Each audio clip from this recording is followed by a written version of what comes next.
আমাদের এর মধ্যে একটি অন্তর্বর্তীকালীন সরকার দায়িত্ব পালন করেছে ১.৫ বছর এবং এই ১.৫ বছরে কর্মকর্তাদের মধ্যে পরিবর্তন এসছে, নতুন করে টিকার কোনো অর্ডার দেয়া হয়নি এবং আমাদের যারা স্বাস্থ্যকর্মী আছেন যারা টিকা পরিবহন করেন তারা গত ৯ মাস ধরে কোনো বেতন পায়নি। মাননীয় স্পিকার, আমার উত্থাপনীয় বিষয় হাম বা মিজলসের টিকা। মাননীয় মন্ত্রী, আমরা এখন ২০৩০ সালের মধ্যে টেকসই উন্নয়ন লক্ষ্যমাত্রা এসডিজি অর্জনের পথে হাঁটছি। তখন হাম বা মিজলস ভাইরাসের পুনরায় প্রাদুর্ভাব আমাদের সেই লক্ষ্য অর্জনকে বড় ধরনের প্রশ্নের মুখে দাঁড় করিয়েছে।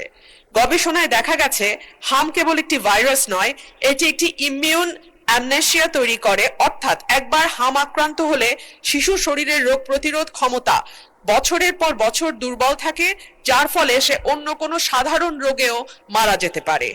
মাননীয় মন্ত্রী, আমি তথ্যের ভিত্তিতে কিছু বিষয় আপনার সামনে তুলে ধরতে চাই। টিকা গ্রহণ বনাম বাস্তবতা। বিশ্ব স্বাস্থ্য সংস্থা হুয়ের মতে একটি জনপদে হামের মহামারী রুখতে হলে ৯৫% বেশি শিশুকে ২ ডোজ MR টিকা দিতে হয়।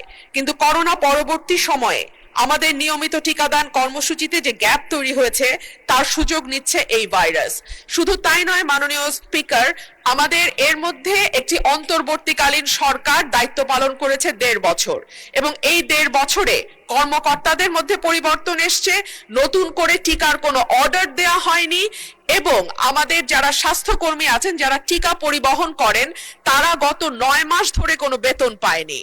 দেখা গেছে আমাদের প্রায় ৩৫টি জেলাতে ৪৫% স্বাস্থ্যকর্মীর বা টিকাদান কর্মসূচিতে যারা যুক্ত এরকম কোন কর্মীর নিয়োগ বা তাদের অভাব আছে। প্রায় অর্ধেক জেলাতেই আমাদের এই সংক্রান্ত স্বাস্থ্যকর্মীর অভাব আছে। সেই সবকিছু মিলিয়েই আজকে এই হামের ভয়াবহতা। আন্তর্জাতিক সতর্কতা বলছে, সম্প্রতি ইউনিসেফ এবং WHO সতর্ক করেছে বিশ্বজুড়ে হামের সংক্রমণ ৭৯% বৃদ্ধি পেয়েছে। বাংলাদেশেও তার ঢেউ এসছে, বিশেষ করে ঢাকা এবং তার পার্শ্ববর্তী এলাকা এবং ঘনবসতিপূর্ণ শহরের বস্তিগুলো, যেখানে একটা ঘরে অনেক বেশি সংখ্যক লোক থাকে এবং একটা ঘরের সঙ্গে আরেকটা ঘরের কোনো দূরত্বই নাই।